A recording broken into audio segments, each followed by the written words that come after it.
Welcome to Pagan Coffee Talk. I'm Oswyn, and I have with me Lord Night, and we are going to talk about sacred space and why you shouldn't use it for spell work. Oh, do you know how many people just died slightly inside? Oh, well. All right. What have you got to say about this? Well, let's ask a real question, though. What's sacred space? Well, sacred space is what you create when you commune with gods. All right, so let's talk about the scientific point of view, what we think happens when we cast circle. All right, long drawn-out thing. If you listen to our stuff on spirituality and stuff, you know, a priest handle most of the mundane stuff in temple, and the priestesses do the spiritual. So in that case, it is the priest's right to do the first scribe of a circle, to indicate a separation between the mundane world and the spiritual. Okay? But again, what he's doing is he's laying down a psychic field. Correct? Correct. And then after that, most of the time, the high priest and priestess are doing stuff together to finish creating this sphere of energy.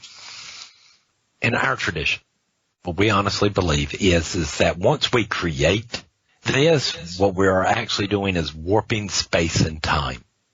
Right. We are literally creating our own pocket dimension outside of this reality and outside of all the others.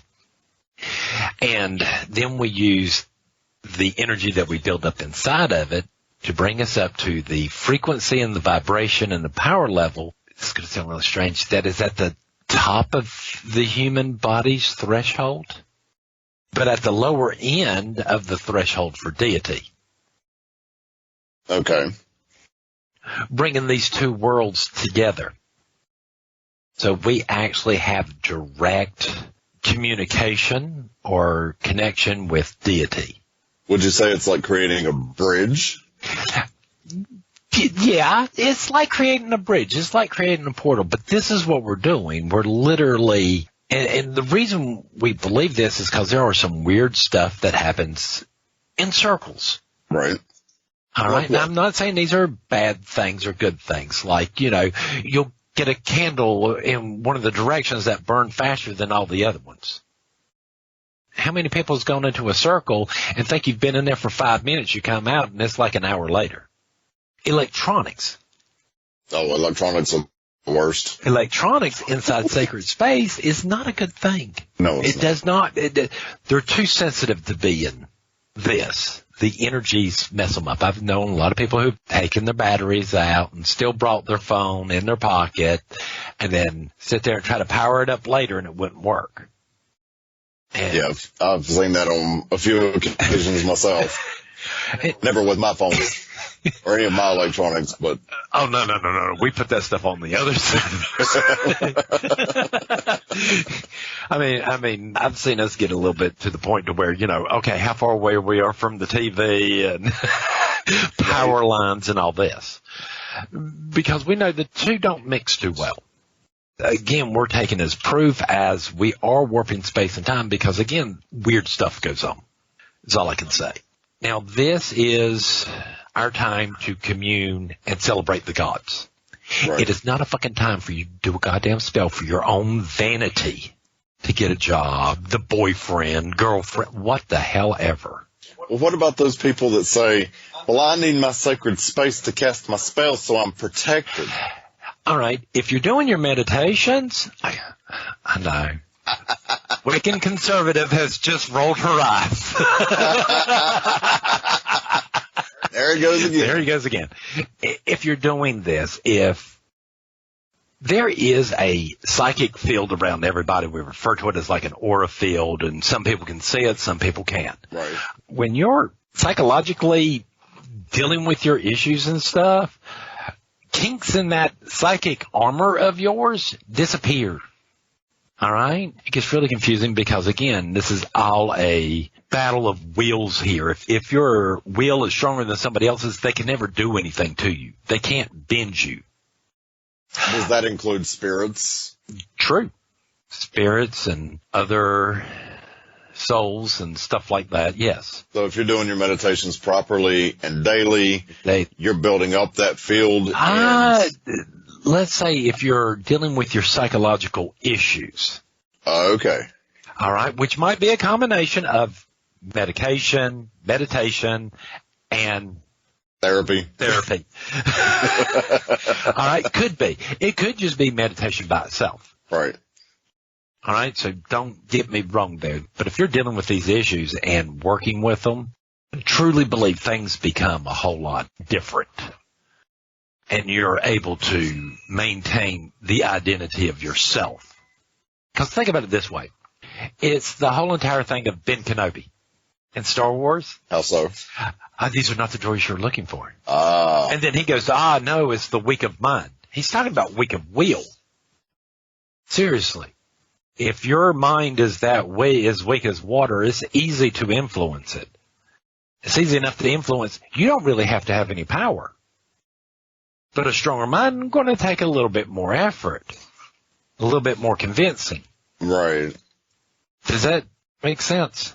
I believe it does. I mean, so I think that's pretty... So if you have this, you don't need all these freaking protections. Our protections that we put up, believe it or not, is not to protect us. Right. It's to protect the rest of the world. Right.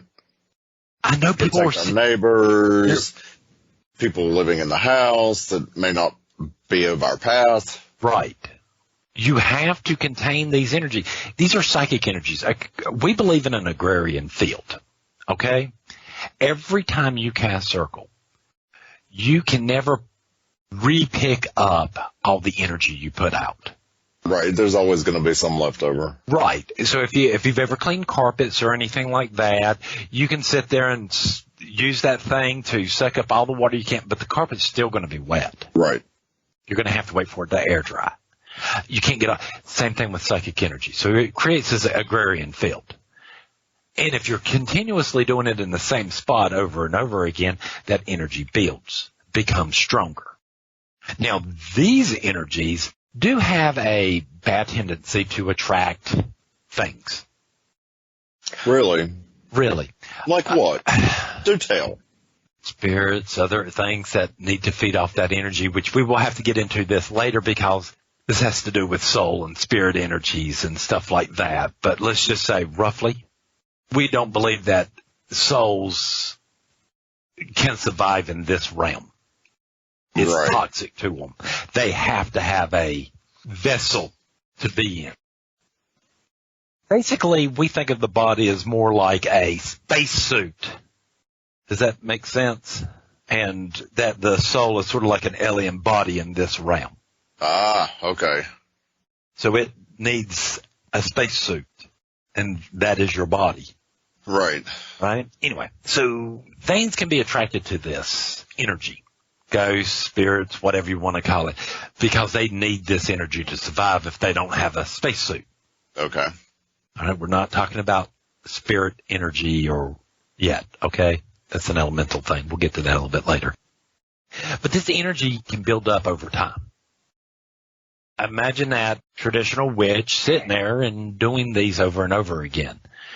If we don't put up barriers and stuff to keep the energy in, this will allow certain other beings that do not have corporeal form to slip in there and feed and live off this stuff for a while, maybe even become stronger.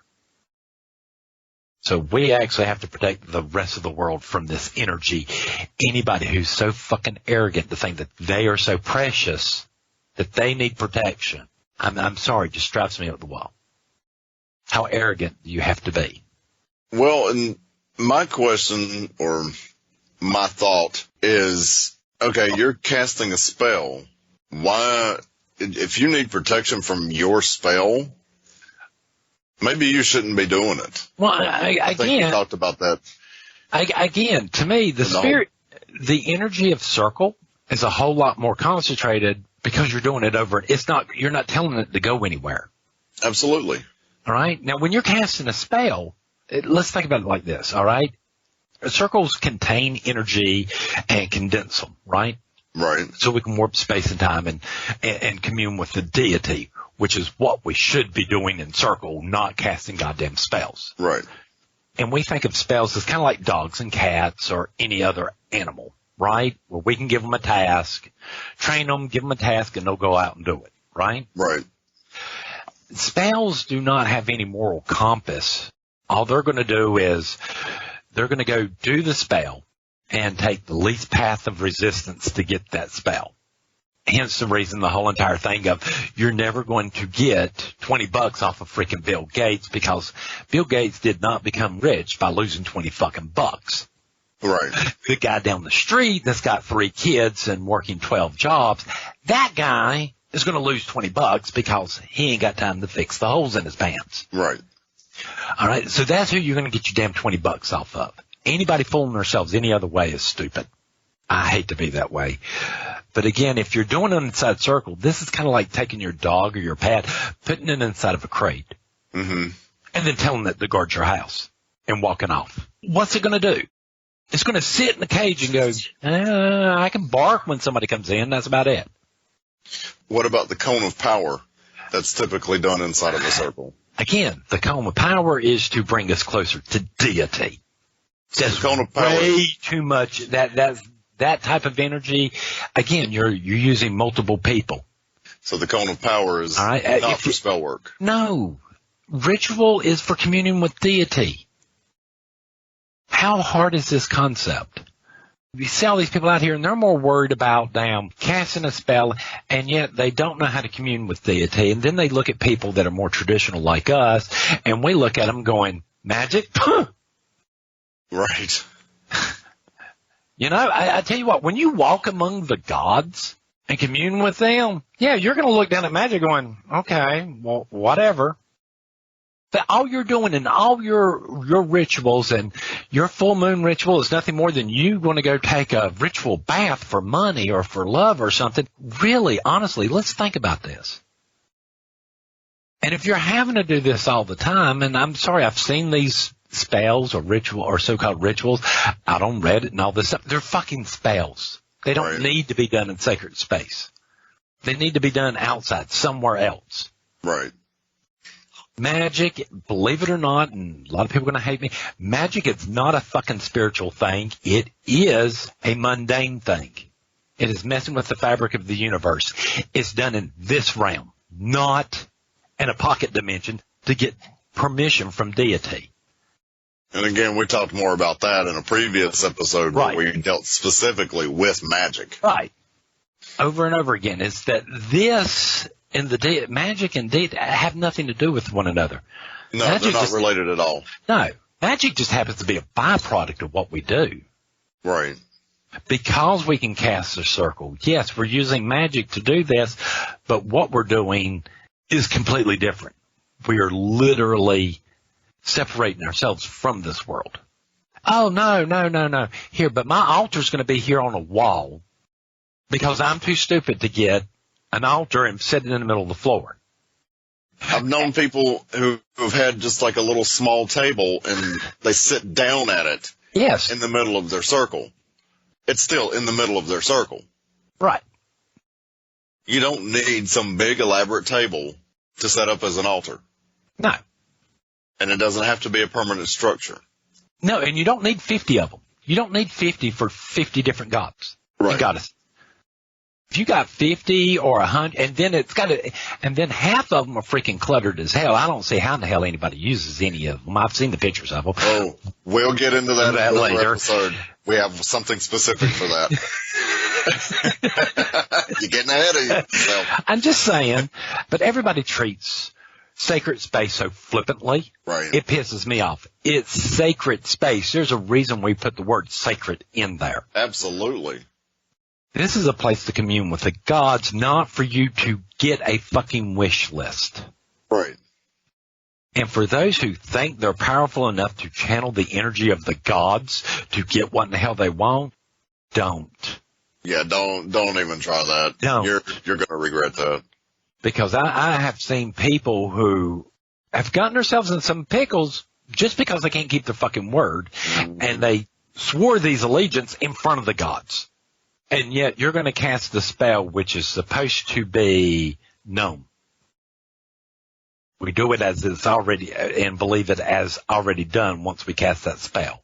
Again, refer back to the witch's pyramid. All right? But yet, if it fails, but yet you promise the gods, they're going to slap the shit out of you. Yeah. It's like, hello? You know, I don't understand. This is your time to commune with the gods.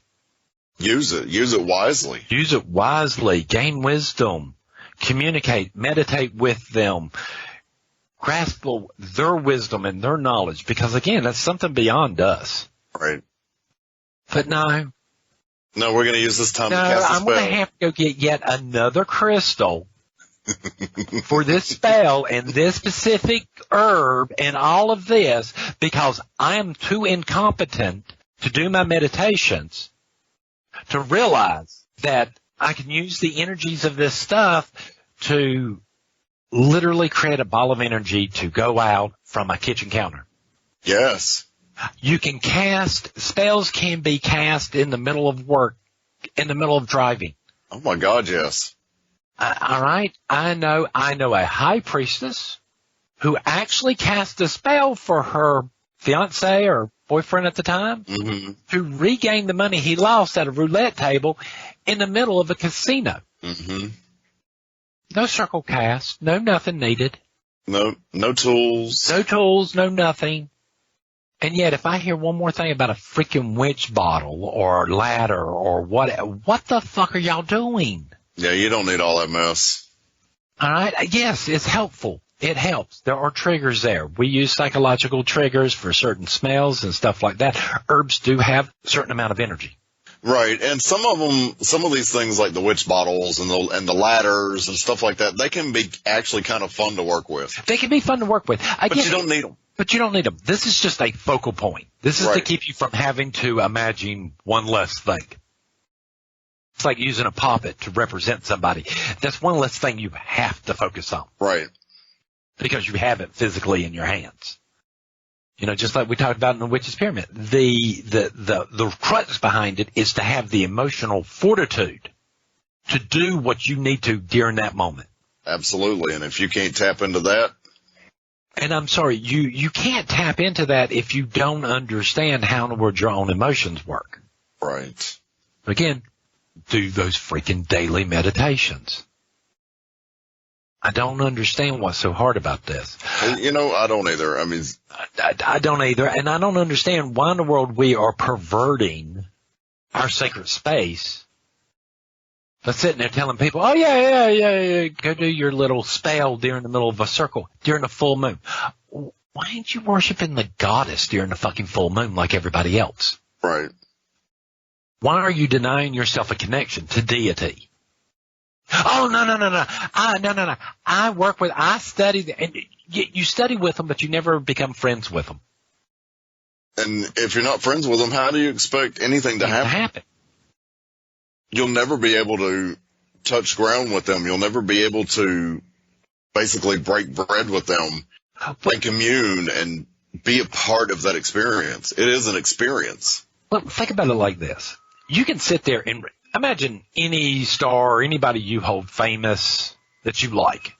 You can read about them. You can learn about them. You can find out when they were born. You can find out what shows they were in, what people think of them and all that.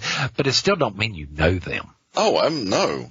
I mean, this is just data about them. It doesn't tell you anything about their personality, what they're like, you know, at home in front of their friends or anything. Right. I'm sorry, the biggest movie star, action, buff dude, whatever, at home could just be a real big old kid and nerd. Right. Well, I mean, look at Woody Harrelson.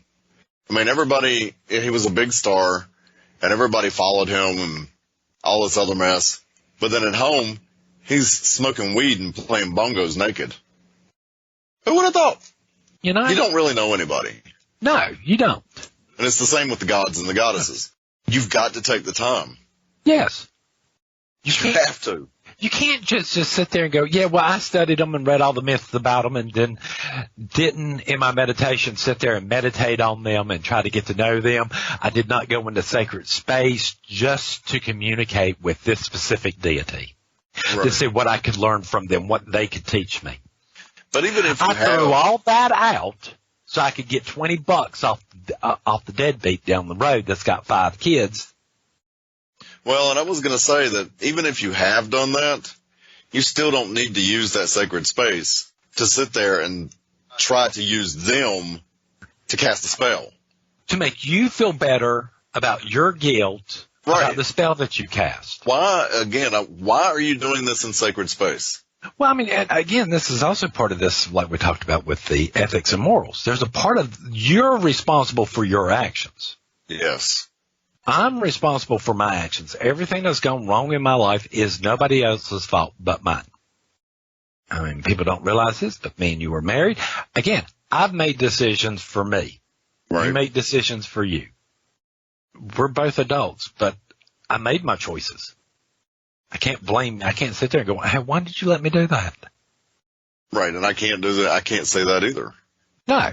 I mean, because let's admit it, you look at me and you go, hey, why'd you do that? You dug your own grave on that one. That's the only answer you're ever going to get. Right. It's your mess. You clean it up. Well, and that's the way it should be. I know a lot of people get upset with us in our tradition because we're bad about that. You get your first degree, and yes, we'll be the first ones to look at you. It's your mess. Clean it up. Right. You're a witch now. Fix it. Lord Night, help me. I did this. No, you're a witch. You fix it. You fix it. Your time for being coddled is over. It's over.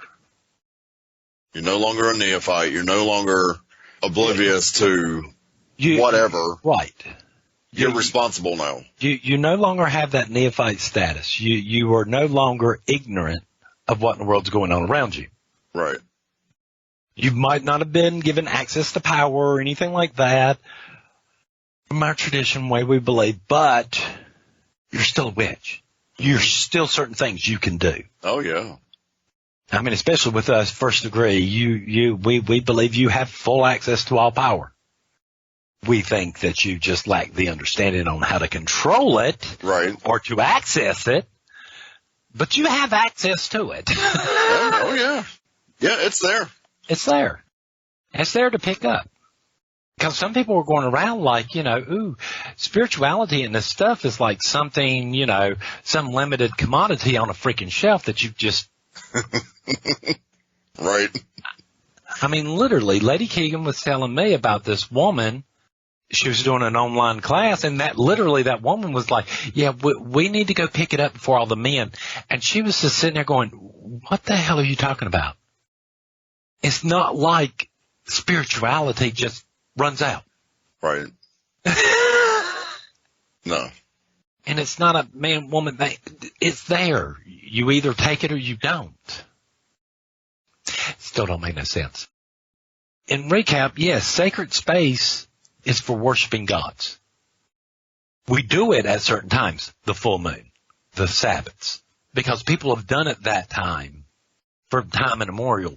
That energy does not go away. Right. All right, that means every time we cast circle, at some point we are vibrating on a frequency that Lord Men and everybody else did in the 60s. Right. Used and before then. So yes, every time, for every full moon, there's energy over and over again. And at some point you're going to pass through that vibration, yes, or that frequency and power level to get to the realm of the gods. Because this is what everybody else did during the full moon. Exactly. Until here recently, which we just cast spells all of a sudden. Right. And like, nothing else. What the hell? If all you want to do is cast spells, go be a wizard. Right. Don't drag my spirituality. Well, again, don't drag our religion into something that don't need to be. Absolutely. I mean, because that's exactly how we look at wizards. Wizards do just magic. They do it very scientifically. Right. And then that's where it ends. And they're good at it. And they're good at it. There's no morals, there's no ethics, there's no religion, no nothing. And there's nothing wrong with that. And there's nothing wrong with that. But that's just magic. And I'm sorry, when you're communing with deity and walking among them, that energy, it can be felt by everybody in the circle. Oh, yeah. Yes, your high priest and priestess might be channeling or incarnating these beings, and they're talking through them. But trust me, everybody in that circle is sitting back going, yeah. Yeah, and, I have seen it that people who don't necessarily know that that's happening, they kind of look around like, what the fuck just happened? Or I feel psychically attacked because I am now working at this vibration rate. Right. Instead of this lower vibration rate. I hope we're making sense here. That might be another episode.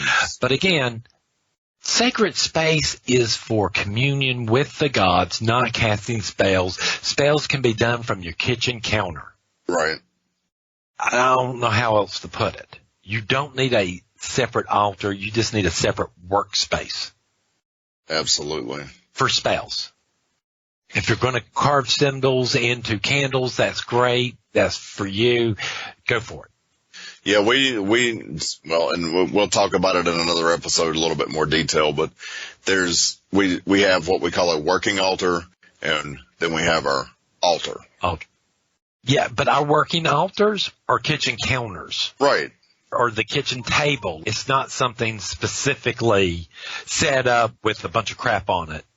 It's an actual workbench. Right. Spells are done from a workbench, not from a goddamn altar. Again, we'll get into more about altars a little bit later.